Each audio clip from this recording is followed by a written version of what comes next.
Union BNP সভাপতি সাধারণ সম্পাদক সহ নেতৃবৃন্দ, ওয়ার্ড কমিটির সভাপতি সাধারণ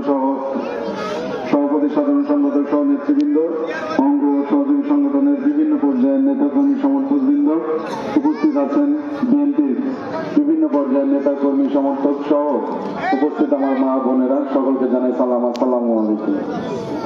সম্মানিত উপস্থিতি, আপনারা জানেন আগামী বছর ফেব্রুয়ারি মাসের প্রথম সপ্তাহে জাতীয় সংসদ নির্বাচন অনুষ্ঠিত হবে। সে তারই আলোকে আমরা এখানে একটি সেন্টার কমিটি গঠনের উদ্দেশ্যে একত্রিত হয়েছি। আশা করি এই কমিটি অভিজ্ঞতার দ্বারা একটি শক্তিশালী কমিটি আমাদের উপহার দিবেন আপনারা, যেই কমিটি নির্বাচনের প্রচার প্রচারণা সহ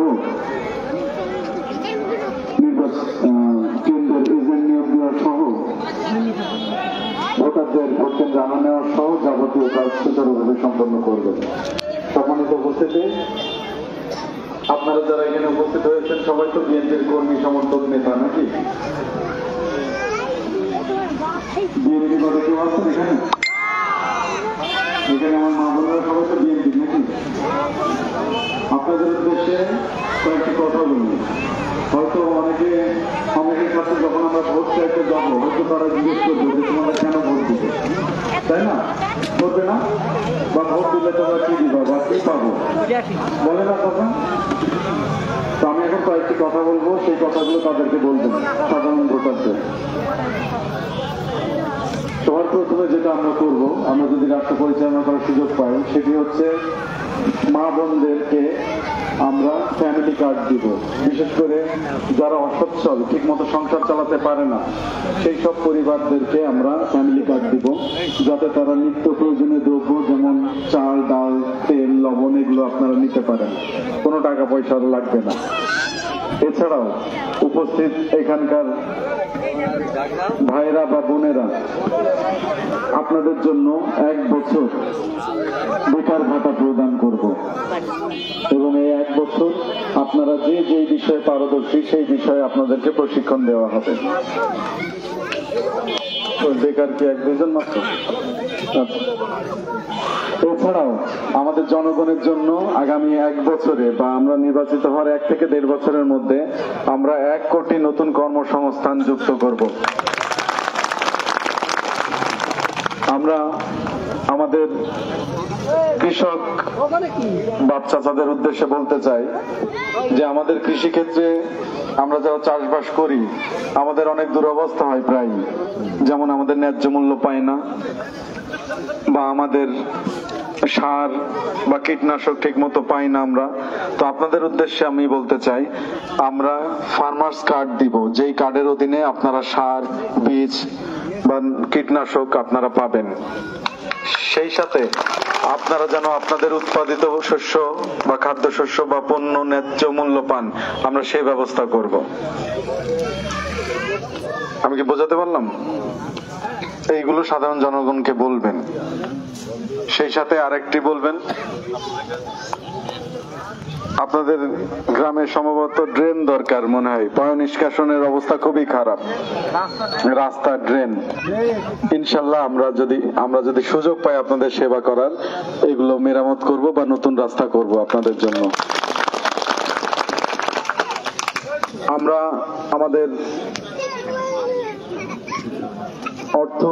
অর্থ সম্পদ সঞ্চয় করি সাধারণত 2টি কারণে। একটি হচ্ছে ছেলে মেয়ের বিবাহ নাকি, আরেকটি হচ্ছে চিকিৎসা, যে কখন কোন অসুখ বিসুখ হয় বা আমাদের কি পরিমাণ টাকা লাগে আমাদের কোনো ধারণা নেই। তো আমাদের যেন টাকা পয়সা জমানো না লাগে চিকিৎসা ক্ষেত্রে, এই জন্য আমরা ঠিক করেছি প্রত্যেকটা নাগরিকের জন্য 1 জন করে MBBS ডাক্তার থাকবে, এবং আপনার সমস্যা হলে সেই ডাক্তার আপনাকে দেখতে বাধ্য থাকবে, কোনো ফিস লাগবে না। যদি মনে করেন এই ডাক্তার আপনার চিকিৎসা দিতে পারছে না, আপনার আরো উন্নত চিকিৎসা দরকার, সেক্ষেত্রে ওই ডাক্তারই একটা বিশেষজ্ঞ ডাক্তারের কাছে পাঠাবে, যাতে তারা আপনার চিকিৎসা করতে পারে। এক্ষেত্রে কোনো টাকা পয়সা লাগবে না। আমি কি বোঝাতে পারলাম?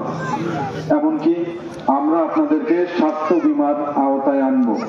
এই স্বাস্থ্য বীমার মধ্যে ধরেন আপনারা যে টাকা পয়সা খরচ হলো ওষুধপত্র কিনতে বা অপারেশন করতে বা ডায়াগনোসিস করতে, টাকা পয়সা লাগে না?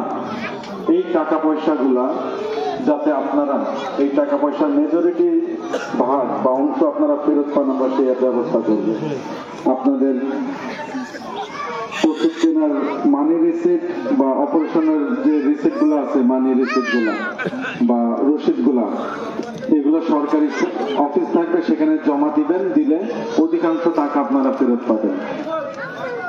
এইসব যাবতীয় কাজগুলা আপনারা সাধারণ মানুষকে বোঝাতে পারবেন না যে এই কারণে ভোট দিবেন।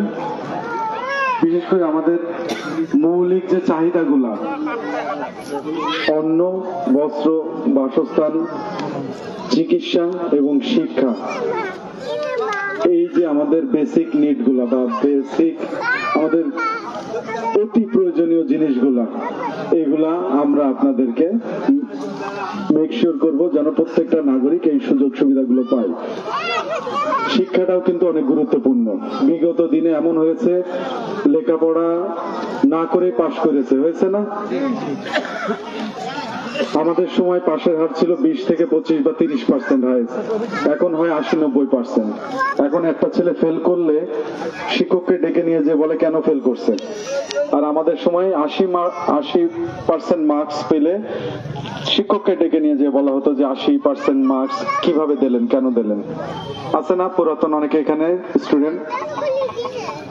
তো এইটাতে আপনাদের মনে হতে পারে যে এটা তো ভালো, আমার ছেলে ভালো মার্কস পাচ্ছে, তো সমস্যা কি? মনে হতে পারে না? কিন্তু একটু নিজে মানে চিন্তা করে দেখেন, একজন চিকিৎসক যে বিনা পড়ে পাশ করেছে, তাই না, যে কোনো লেখাপড়া ছাড়া ডাক্তার হয়েছেন, তার কাছে যে কি আপনি চিকিৎসা করাবেন? করাবেন না? বেশিরভাগই করাবে মনে হচ্ছে, একটু জোরে বলেন। অতএব শিক্ষা খুবই গুরুত্বপূর্ণ। শিক্ষা কিন্তু জাতির মেরুদণ্ড বলা হয়। অতএব এই শিক্ষা খাতকে আমাদের আধুনিকরণ করতে হবে। আর অবকাঠামো উন্নয়ন তো বললামই, অবকাঠামো উন্নয়ন করার সহ আমরা প্রতি বছর কি কি করব, আমরা সেই প্ল্যান অলরেডি করা হয়ে গেছে।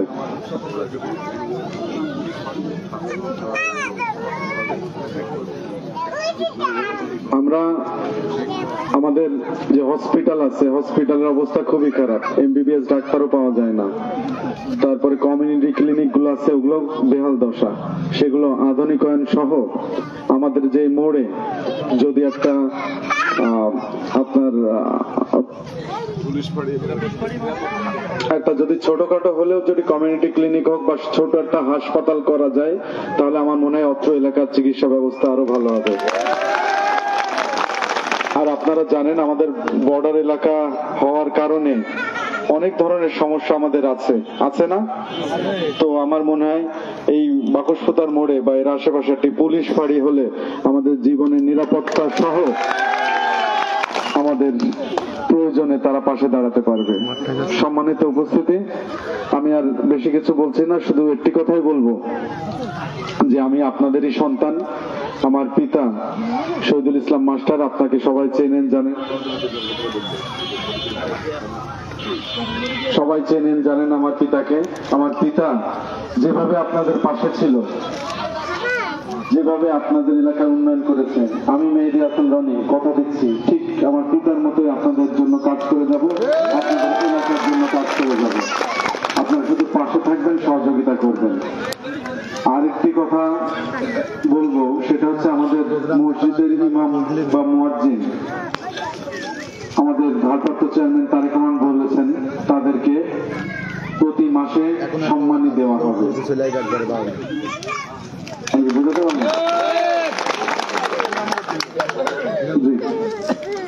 সম্মানিত উপস্থিতি, আমি আপনাদের সন্তান হিসেবে আমি আপনাদেরকে অনুরোধ করছি, আপনাদের পরিবারের সদস্যদের সবার আগে ঠিক করবেন, তাদের ভোটগুলো যেন ধানের শীষে আসে সেই ব্যবস্থা করবেন। পারবেন না? শুধু হাত তুলে দেখান যে পারবেন না।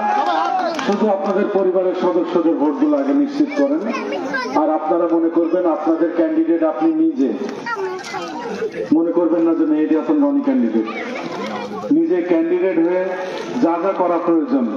একজন ক্যান্ডিডেট যেগুলো করলে ভোট সংখ্যা বাড়বে, আপনারা নিজ নিজ স্থান থেকে সেই কাজগুলো করবেন দয়া করে। তো আমাদের 10 মিনিটের বিরতি হলে মনে হয় আমাদের জন্য সুবিধা হয়। তো আচ্ছা, তো এখানে এখন 10 মিনিটের বিরতি দেওয়া হলো। সকলকে ধন্যবাদ জানিয়ে আমি আমার বক্তব্য